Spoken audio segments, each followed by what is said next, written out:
Ollie, Manchester City this weekend. How much are you looking forward to the game? Yeah, looking forward to it.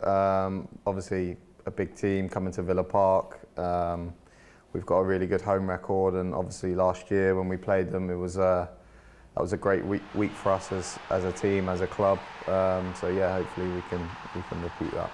You've touched on it there, being back at Villa Park. We've won our last 2 matches on home soil. How good would it be to get back out in front of our home fans? Yeah, I feel like, since the boss has come in, we've made it a little bit of a fortress. Obviously going on the I think it was 15 games, which is amazing. So we know what we're capable of, and hopefully we can do that again. And again, our home form last season was excellent. We're currently 7 matches unbeaten at Villa Park this season. Mm-hmm. Just how important is the home form in the whole context of the season? Yeah, I think obviously being at home, you want it to be a bit of a fortress and have that home support, make it a tough place for away teams to go. And like I said, we've done that in previous seasons. But yeah, even when you can't win, just not losing, so picking up points. They may seem frustrated, the fans, but yeah, if you can't win, then don't lose. When you look at the Premier League table at the moment, there's lots of teams all on a similar number of points competing together. How much does that motivate you, having so many teams all in and around you? Yeah, I think it's interesting. I don't think it's been this tight in recent years. So it just shows, if you have a couple of good performances, a couple of wins back to back, then you can jump up the table. So yeah, anything's possible. Just keep performing and see where we are come the end of the season. Just looking back to last weekend and the defeat at Forest, it was a frustrating one, 2 late goals.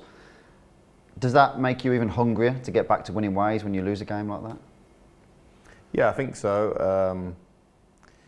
Especially we were 1-0 up. It was a bit of a stalemate game, to be honest. The game opened up in the last 20 minutes or so. Obviously, they got a bit of momentum after the disallowed goal from VAR, and then set pieces wise, I think they were quite dominant. So yeah, I think it's one of those. We're going to win games when maybe we shouldn't, and we're going to lose some when we shouldn't. So yeah, just keep plugging away and focus on to the next game.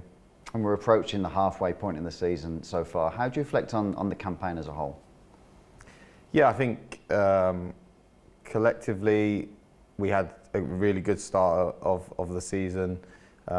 We had a bit of a blip, but we've come out of that now, and we're onwards and upwards, focusing on what's next, and obviously trying to challenge for top 4 and make sure we're in the Champions League next year.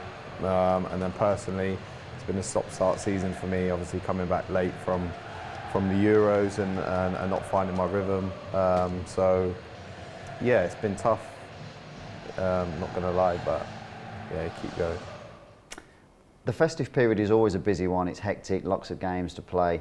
Having competed in Europe last season and this season, does that give us a good base level of experience to be able to cope with this schedule and the rhythm of playing every few days? Yeah, I think so. We've played so many games across the seasons now, but I think the intensity of the Champions League is higher than obviously the Conference League.